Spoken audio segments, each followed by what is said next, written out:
الشیطان الرجیم بسم اللہ الرحمن الرحیم مثل الذین ينفقون اموالهم فی سبیل اللہ کمثل حبۃ انبتت سبع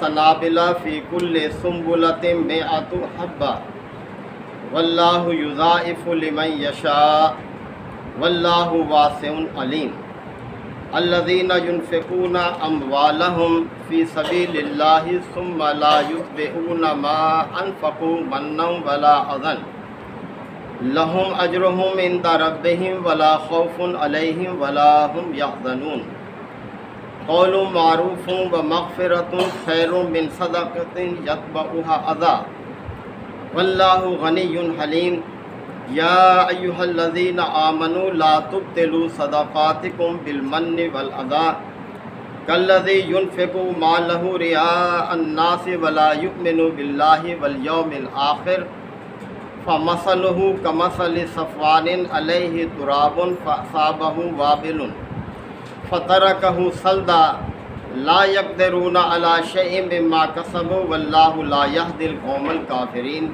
صدق اللہ مولانا العظیم۔ سورہ البقرہ کے یہ 36ویں رکوع کی ابتدائی آیات ہیں۔ یاد رہے کہ سورہ بقرہ مدنی دور کے ابتدائی حصے میں نازل ہونے والی سورہ مبارکہ ہے، اور یہ بھی پیش نظر رہے کہ نبی پاک صلی اللہ علیہ وسلم کا جو مدنی دور ہے وہ عملی جہاد کا دور ہے، یعنی مسلسل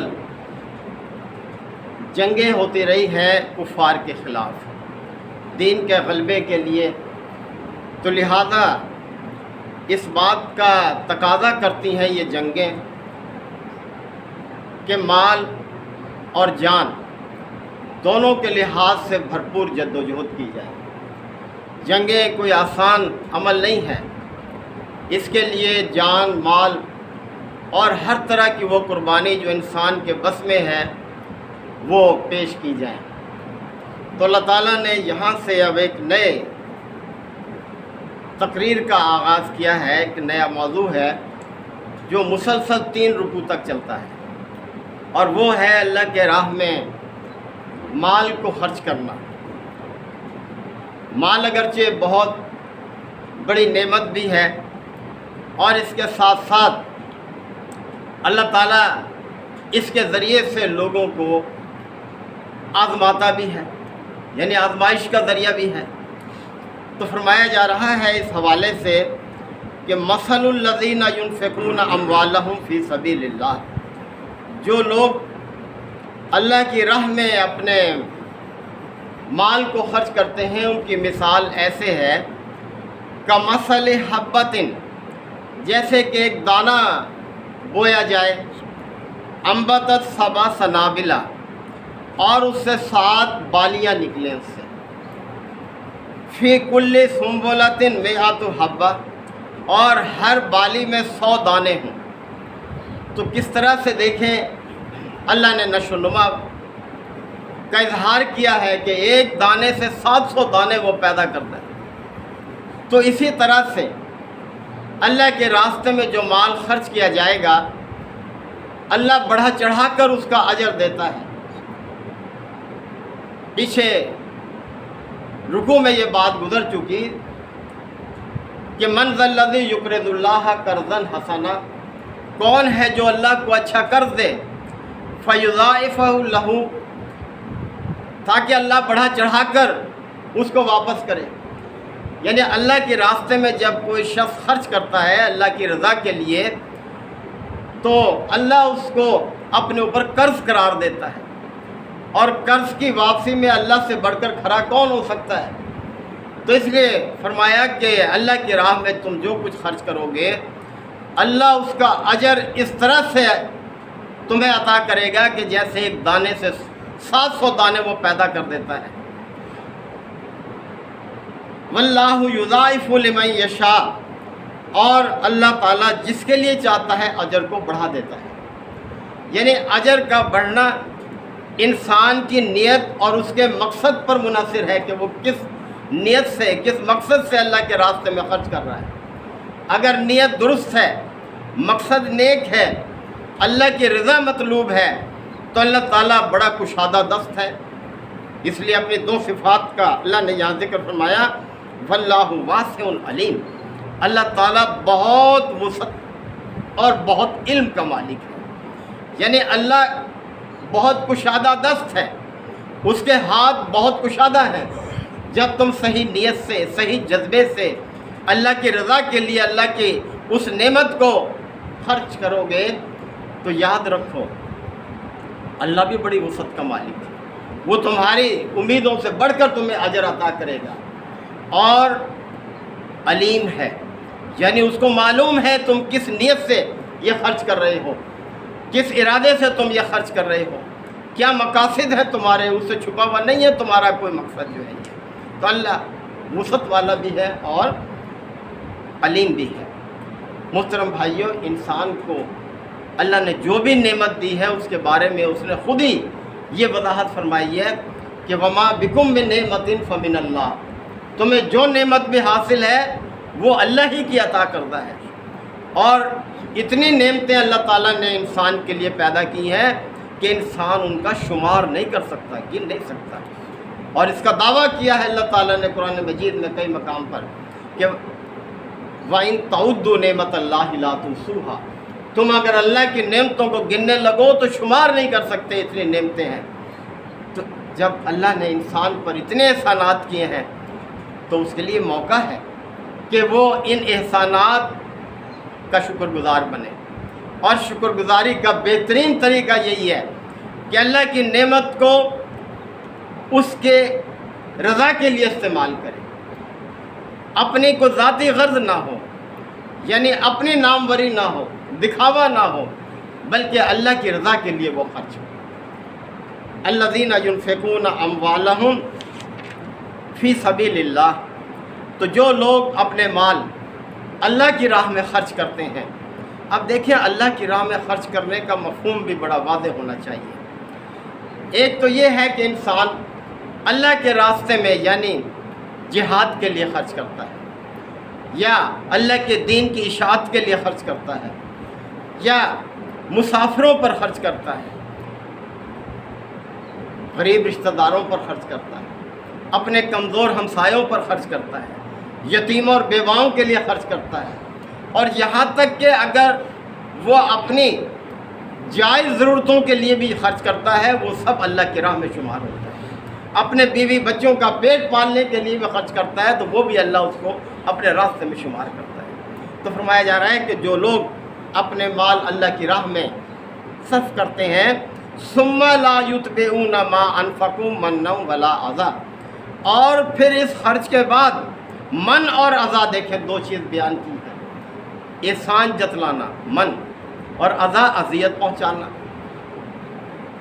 تو اس کے بعد یعنی اللہ کے راستے میں جب مال خرچ کر رہے ہو تو پھر اس بات کو پیش نظر رکھو کہ احسان نہ جتلانا کسی پر، اور اس کے پیچھے کوئی اذیت بھی کار فرما نہ ہو، تو پھر اللہ کے ذمہ ہے اس کا اجر، ورنہ اللہ کے ذمہ کوئی اجر نہیں ہے اس خرچ کا کہ جس خرچ کے پیچھے احسان جتلانا ہو اور اذیت پہنچانا ہو۔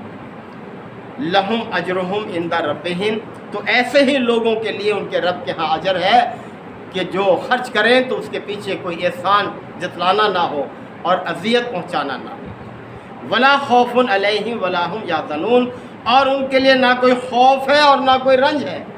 خوف اور رنج دو چیزیں اللہ تعالیٰ نے بیان فرمائی، یعنی ان کو اس بات کا خوف نہیں ہونا چاہیے کہ ان کا یہ اجر ضائع چلا جائے گا، اللہ اس کی قدر کرے گا، اچھا اجر دے گا، اور نہ ہی رنج ہے، یعنی تمہیں پچھتانا نہیں پڑے گا۔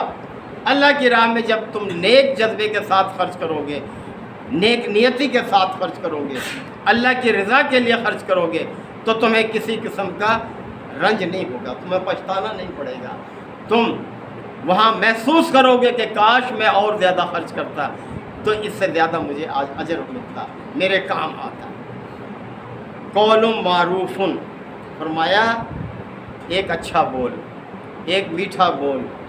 نبی پاک صلی اللہ علیہ وسلم نے اس کے حوالے سے فرمایا قول معروف صدقہ، اچھا بول بھی صدقہ ہے، اچھے کلمات کسی کے لیے کہہ دینا بھی صدقہ ہے۔ تو فرمایا اگر دینے کے لیے کچھ نہیں ہے، اگر تم تنگ دست ہو، کشادہ دست نہیں ہو، تو منہ سے اچھی بات تو نکالو، کسی کی دل جوئی کرو، کسی کو حوصلہ دلاؤ، اللہ کی طرف سے اس کو امید دلاؤ، اس کو مایوس نہ ہونے دو۔ تو فرمایا کہ قول معروف، ایک اچھا بول، و مغفرۃ، اور لوگوں کے قصوروں پر چشم پوشی اختیار کرنا۔ کیا ہے یہ؟ خیر من صدقۃ، اس صدقہ سے بہتر ہے یتبعھا اذی، جس کے پیچھے اذیت کار فرما، یعنی اچھی بات کہہ دینا۔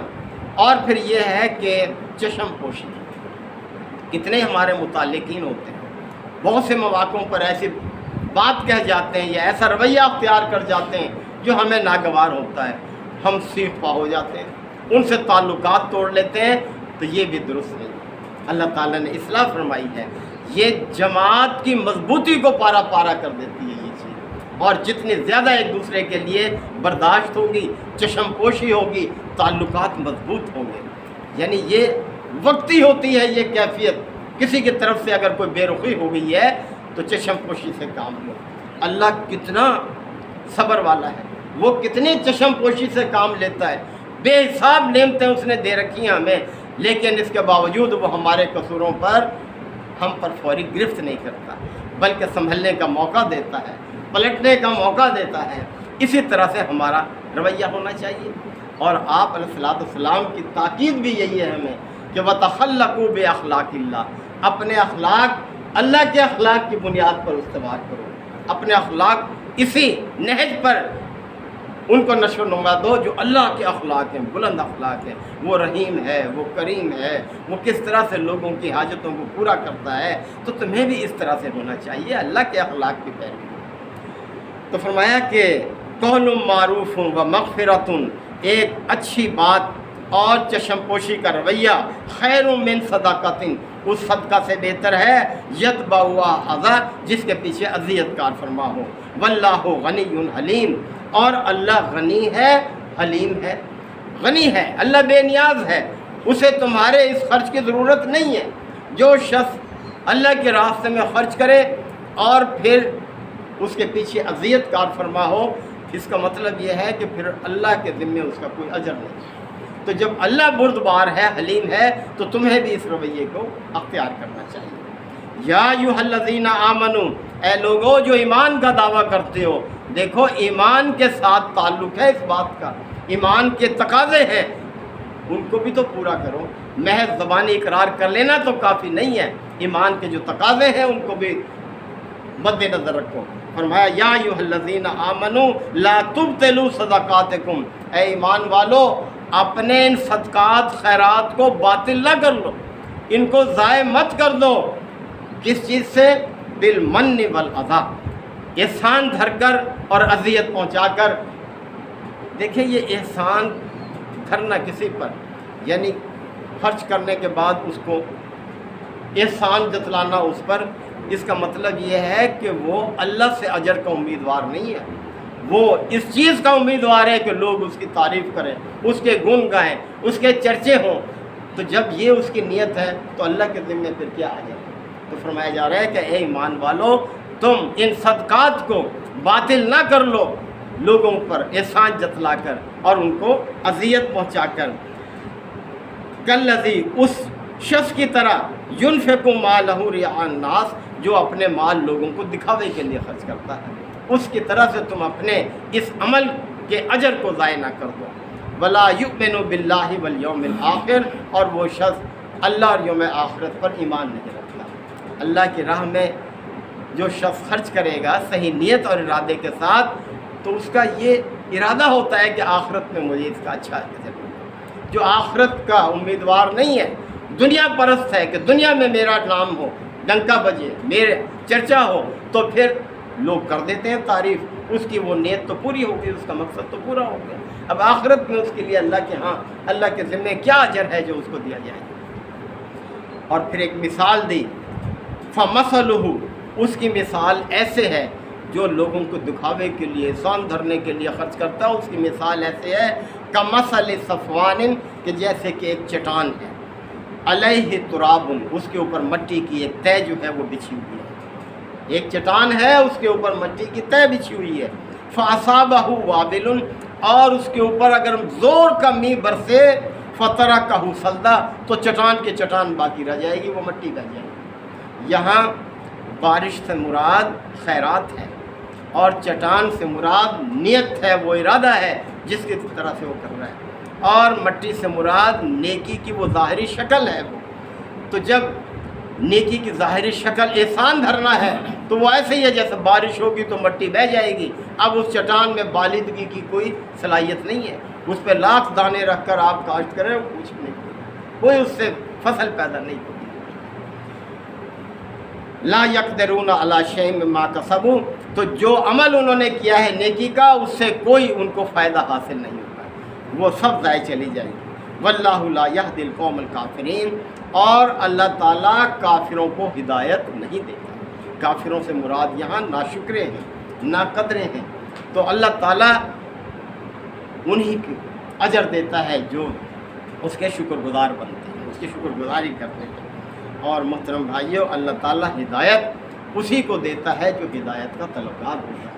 اللہ تعالیٰ نے اس چیز کو واضح فرمایا کہ والذین جاہدوا فینا لنہدینہم سبلنا، جو لوگ ہمارے راستے میں جد و جہد کریں گے، ہماری رضا کے لیے اپنے وسائل استعمال کریں گے، اپنی صلاحیتیں استعمال کریں گے، جو بھی وسائل وہ استعمال کریں گے، اللہ تعالیٰ ضرور لام تاکیدی ہے، جب کسی فعل پر داخل ہوتا ہے تو وہ لازم ہو جاتا ہے۔